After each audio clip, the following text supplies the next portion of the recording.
The following program discusses sensitive issues. Parents are cautioned that some material may be too candid for younger children. Today we'll meet a young man that was in a devastating car wreck, but through it all ended up giving his life to Jesus. Join us on today's New Journey.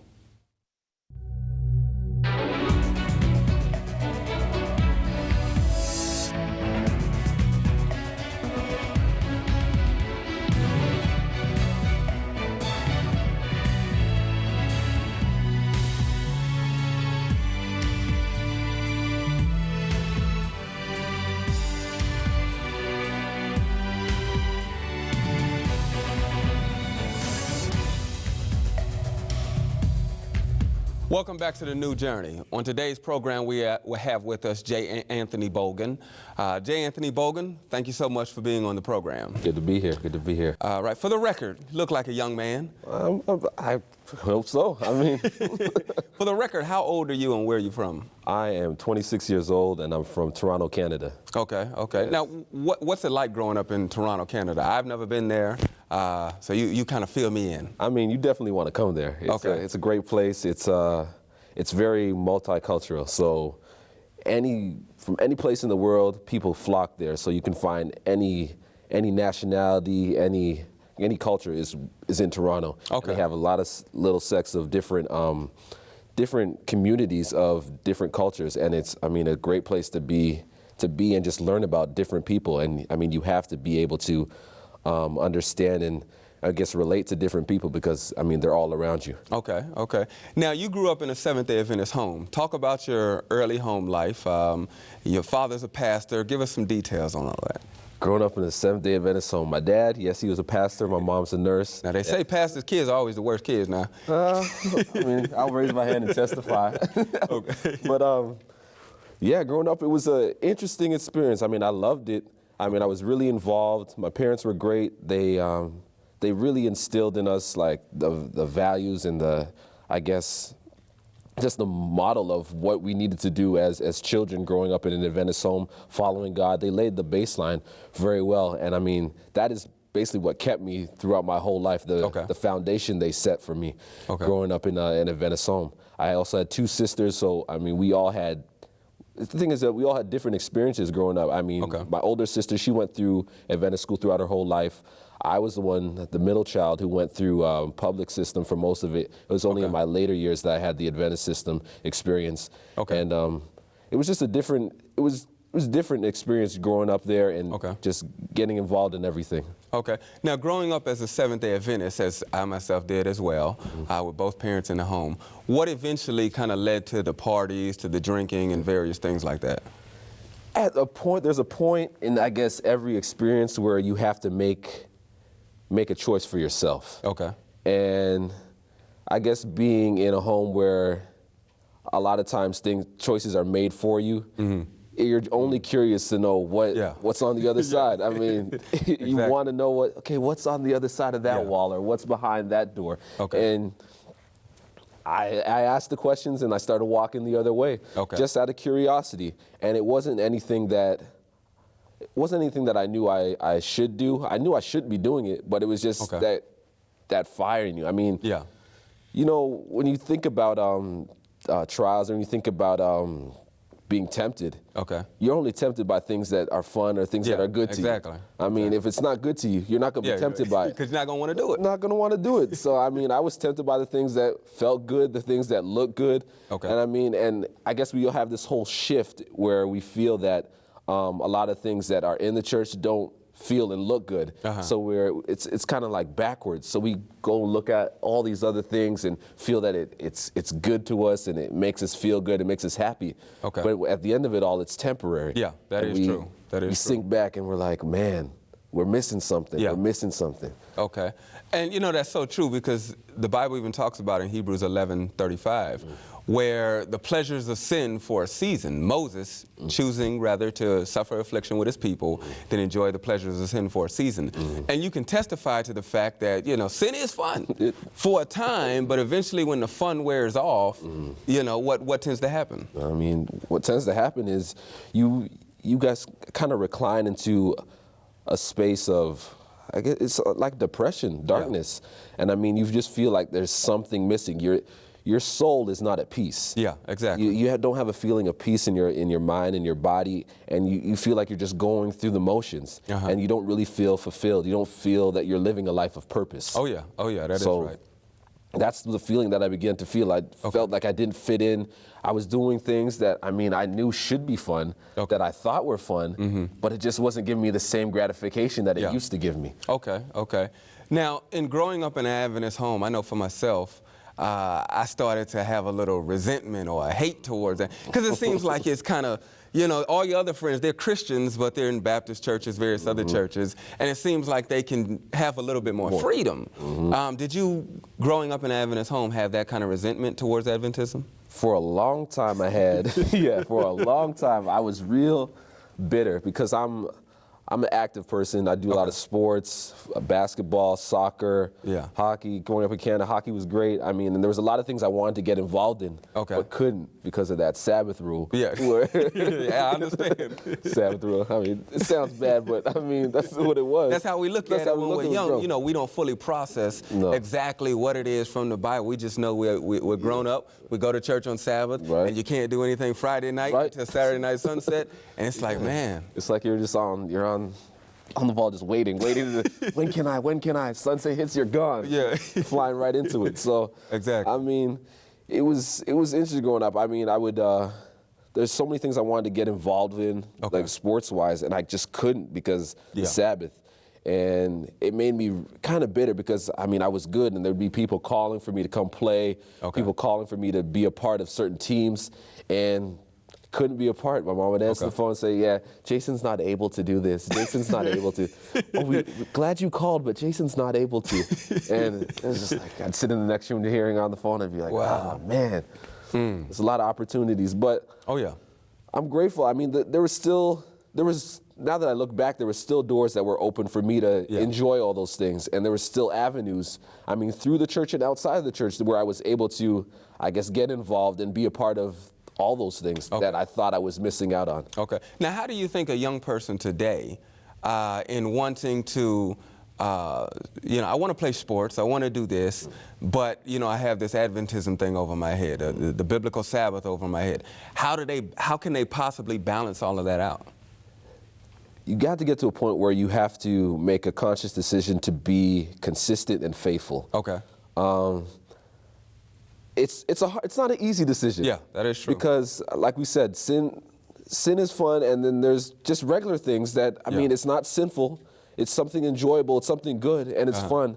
But there's guidelines and boundaries that we have to set for ourselves. Yeah. And God outlines them. He gives it to us, and we have to be able to trust Him and embrace these things and know that He's got our best interests in His mind, and that He's going to take care of us regardless of how we may feel the situation may look. He's going to take care of us. So, I mean, in going out and all those things, just be mindful of who's in charge. Okay. We often want to take the reins and say, this is our thing. This is what we want to do. This is how we want to do it. Yeah. And we forget that, I mean, it's not our own doing while we're here. Okay. And He has a plan, and the things that we may want to do may come full circle in His plan if we just follow it to the T. Just follow it. Yeah, exactly. And it'll all come back around. You know, looking back on your life and then looking in the Bible at Luke 15, you have several parables in there. And I've gone through them and tried to identify which one, you know, I kind of am, and I found myself as the prodigal son. But you still have the lost sheep, the lost coin. You have the prodigal son, but also in that third parable of the prodigal son, you have the older brother that has an issue. Out of those parables, which one do you think you relate to the best, and why? When I first thought about this, I thought about the prodigal son. That's like, yeah, the prodigal son, I left, came home, and I mean, he embraced me, and yeah, that was the fancy story. Okay. But I also thought of the older brother. Yeah. I also thought of the older brother, and I mean, I knew what was right. I was there the whole time. Throughout my whole experience, I was always involved in the church. I was always a part of ministries at the church. I was active. And so it wasn't really, I'd do my own stuff, but I'd still make that time to do what was supposed to be done in the church. But I I'd balance it. Yeah, trying to balance it. Sitting on the fence and just trying to do that balancing act, like, okay, if I do this, then I can't be there, but I need to be there so they can see that I'm doing the right thing. So, you know, you got to play. Put on that persona. Put on faces. We put on masks and put on faces and try and balance it and make it okay make it seem okay. Okay. So I felt that I was kind of more like the older brother at times because I was there doing things, but then I'd see other people who were consistent. Yeah. Or people who would come back and get all these blessings and get all these things, and I'd get angry. I was like, how come I'm not enjoying this? How come I'm not? How come I don't get to reap in this? Yeah. But when I really sat down and thought about it, I wasn't being consistent. I wasn't being faithful. I was bitter, and you can't be bitter and love. Yeah. You can't. That's bitterness and love, they don't go together. Hand in hand. Yeah. They do not go together. So I had to lose that spirit of bitterness. Okay. I had to lose it and just wholeheartedly be committed to loving God and to following what he had set out for me. Okay, okay.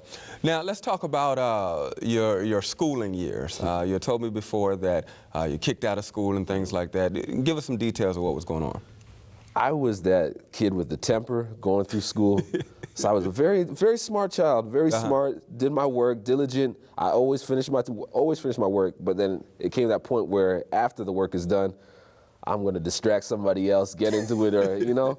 And there got to a point where I remember in middle school where I was going to school Monday, Tuesday, get in a fight, Wednesday, get suspended, Wednesday, Thursday, Friday, be at home and come back. I remember there was a period where that was just a whole month where I was just angry, just getting in fights and getting sent home and coming back and just going through that whole cycle. So I was getting in trouble. That was my early years. And then coming up into high school, that was when stuff had to like break. Yeah. There was that breaking point where I was doing a whole lot of things, and that balancing act, it got, the rope got wobbly, and I fell. I fell hard. So I ended up having, in I think it was 11th grade, my junior year, I had a child. I had a daughter, best thing ever. She's amazing, Jordan Naomi.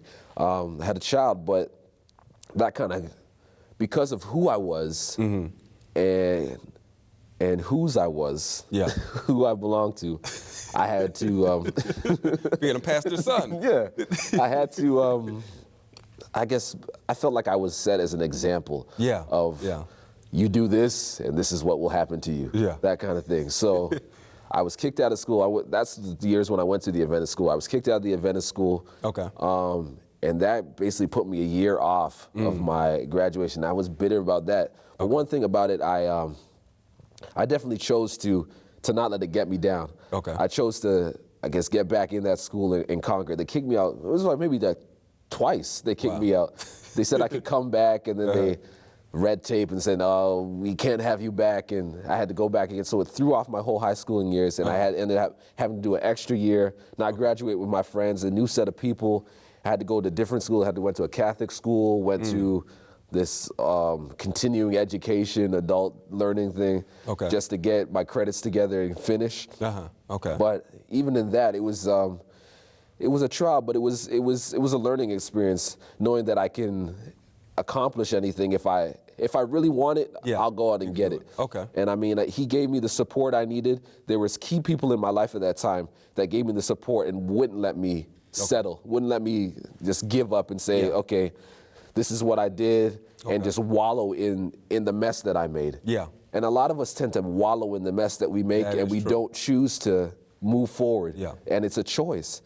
God has given us choices. He's given us the ability to choose. And a lot of us are we get so down in what we've done, get so down in who people say we are, who people think we are, and we forget whose we are and what He has called us to be.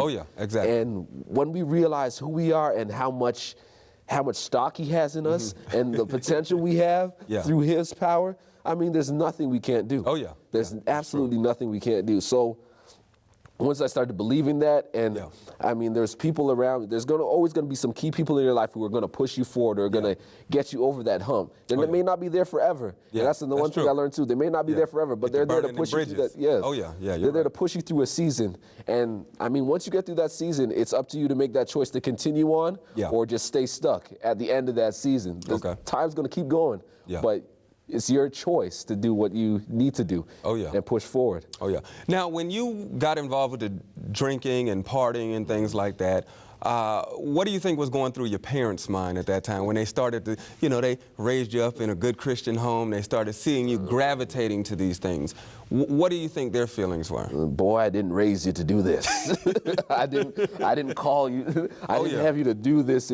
I mean, this is not what I did when I was young. So they know how they grew up. They know the standard that they had as children and as youth growing up, and they tried to instill that in us. So when they see us deviating from what they did and what they were accustomed to, it's just like, how did this happen? Because I followed the mold that was given me, and I turned out okay. So why are you deviating from the plan? I understand. So they were hurt, but through it all, I mean, they were supportive. It's one thing, you know, when you see the pain of your parents. Like you can see it on their. See it. You can see. You can walk through the house and you can see the pain. I remember when I got a tattoo, and when I was in college, I got a tattoo, and I came home, and we had a pool in the back of the house, and I was walking through the house in my wife beater.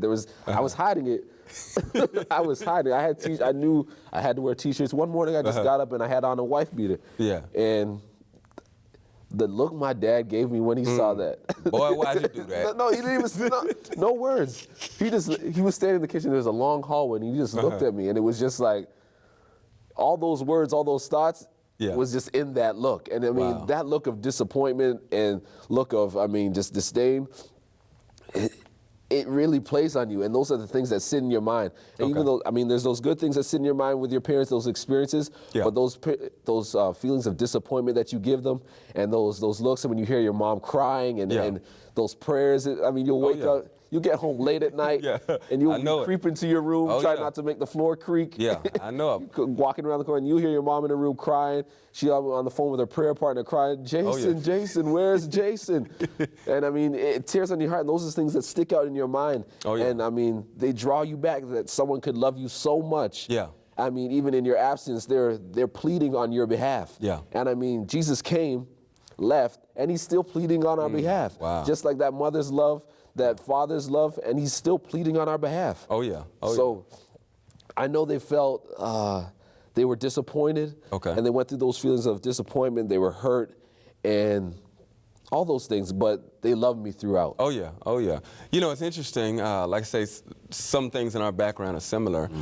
And, you know, I remember coming home late at night, 11, 12, 1, 2 in the morning, trying to, you know, creep silent. My mom used to tell me she knew when I got home, because every time I come in high, I'm looking for something to eat, and I'm banging pots and stuff like that. So she knew every time that I made it home safely, because she could hear the pots banging in the kitchen. I'm trying to sneak something out of the refrigerator or something like that, and I make a whole lot of noise. But yeah, we definitely share that same story. Let's talk a little bit about your book, 25 and Counting. What motivated you to write this book? And let me say, this is a very, very fantastic book of your story. But give us a little bit of background and, you know, talk about the book. 25 and Counting it started off as just a healing process for me. It was just notes. In high school, I liked to write. So my favorite class was my English class, creative writing. And I used to write from then. But when I got in the hospital, when I got in this whole accident experience, I just started to chronicle what I was feeling. The whole recovery process. And it was kind of like a healing, just letting everything go, letting everything out. And I found that it didn't start off as a book, though. It started off as just me sharing notes on Facebook. It started out as me just sharing notes on Facebook and putting it out there as a just testimony of what's going on with me, how I'm feeling, how I'm looking, and it grew into a book of short stories and short little thoughts of how God just really blessed me and how he took care of me and how he cared throughout all my trials and all my everything that I was going through. Okay. So it was a process that I saw that helped me to, I guess, minister to others. Okay. In their healing process and in their trials. Okay. And I figured that when I started to share what I was going through, I saw that when I started to share what I was going through, there were so many people that were going through the same thing as me. Yeah, exactly. Even that, although the situations were exactly the same, we were all going through the same thing. Yeah, exactly. And me actually being able to speak up about it and being able to share my story gave them confidence in what they were going through, that they could actually make it. And my whole demeanor in this whole experience was like, I got to be happy about this because, I mean, he's affirming what I'm doing. Okay. It wasn't like, Jason, you're on the wrong path. You need to turn back and go the other way. It was, Jason, you're on the right path. The devil's coming to get you. Yeah, exactly. He's going to try his best to turn you away from what you're doing. Oh, yeah. So he tried. Okay. But I took it as, okay, that's your first blow. I'm gonna strike back. Okay. I'm gonna fight too. So I started to fight, and this was a way of fighting. It was my way of creating a team building, putting people on this side of God, and just putting on the side of purpose, side of we're gonna make it through whatever you've tried to throw in our way, try to put in our path. We're gonna make it. We're gonna be conquerors. We're gonna be the greatest. Because God is on our side, and we know the end of the story. We know how it ends. So if we stay faithful, there's nothing that you can throw in our way that we can't handle, and we can smile through it. Yeah. That was one thing. I had to smile through my storm. Yeah. A lot of us get down and we look down. It's okay to look down at certain times, but you gotta smile through your storm because you know whose you are, and you know who He's got you. He'll carry you through. He got you covered. Yeah, he will. He will. Yeah. So talk about the devastating car accident. And that's what you chronicled in the book. Yes. Talk about that briefly and how you could have even lost your life as a result of the accident. So what happened was I graduated from Oakwood University 2011. I was on my way back to Huntsville, driving. I like to drive at night, so it was like 11:30 at night, about an hour from the Canadian-American border on the Canadian side. And I was just listening to music, just getting in that zone when you're on those long road trips. I was in the zone, driving, cooling, looking around the country and, all the trees and the cows and all that stuff late at night and just relaxing. Okay. And when you're on the road, I guess you deviate from, you just get places you don't know how you got there because you're just in that space. Yeah, in that zone, yeah. So I was in the zone, turned away, turned back. Bambi shows up in the road. A deer out of nowhere. Deer out of nowhere. And I'm relaxed. My feet are tucked. I'm on cruise control, and I see the deer. I come back, and I'm like, first instinct is to avoid whatever's in the road. Oh, yeah. And that first swerve just lost me forever. Wow. So swerving goes down into the ditch, the middle ditch. I remember torpedoing into the sky, maybe spinning maybe twice. Wow. And blacking out. Yeah. So if I see my car after, it's like I'm knocked out. My car is destroyed. I have a black car. Lights are gone because, the impact knocks out all the lights. So the black car in the middle of the night. Yeah, wow. I'm laying out on the road, got thrown through the windshield. Yeah. I'm laying out on the road unconscious. My face is torn up, bruised. I broke some ribs. Oh, yeah. Punctured my lung. Just shattered bone, bit through my lip. Wow. It's a whole bunch of injuries. And I'm laying out there unconscious. Okay. Police officer happens to be passing by. Wow. At that time of night.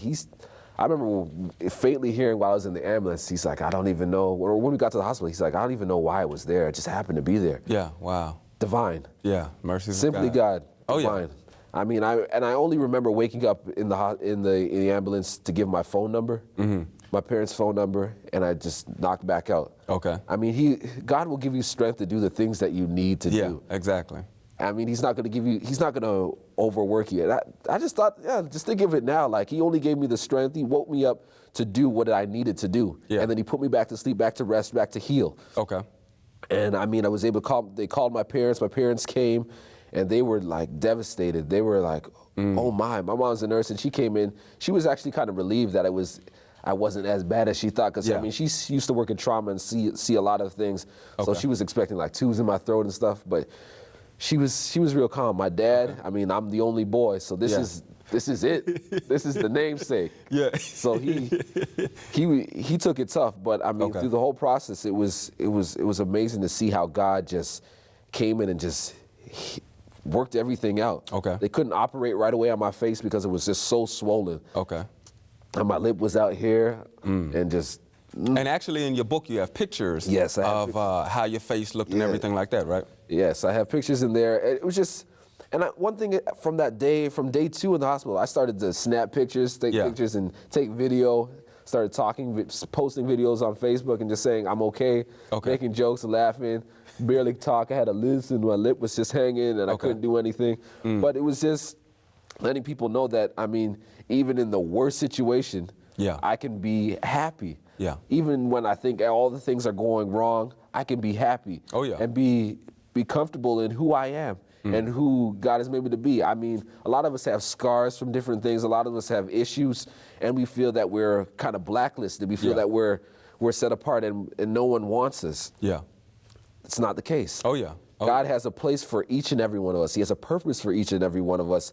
And in all of our misery and all of our mess, He has a plan. Okay. And one thing I was thinking about as I was preparing for this, that my mess is my ministry. Oh yeah, oh yeah. My mess is the stuff that He puts me through is my ministry. The stuff that He allows to happen to me, and the choices that I make are essentially my ministry. It's going to help me minister to you. It's going to help me minister to the next guy that comes after me. Yeah. It's going to help me connect with them. Okay. So nothing that He has put me in, nothing that He has allowed to happen to me, is for naught. Okay. It's all something that I can pull from now. Yeah. Now that I know what I'm here for, now that I know what He's called me to do, it's all stuff that I can pull from to connect with those people who were once in the situation I was, who were once where I felt,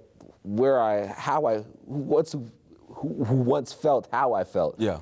And I can connect with them and encourage them and show them that there is light at the end of the tunnel. Okay. Now, real briefly, what triggered that change of heart for you?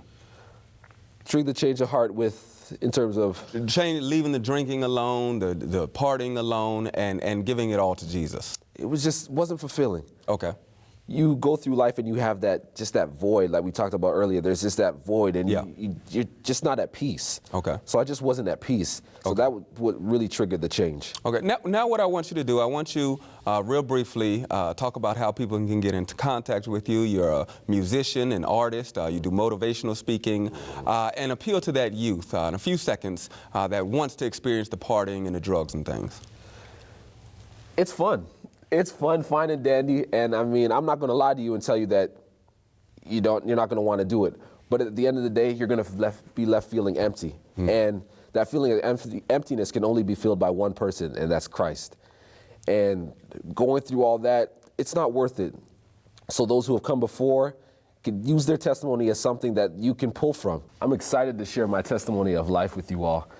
25 and counting is an awesome testimony about how God restored me and saved me.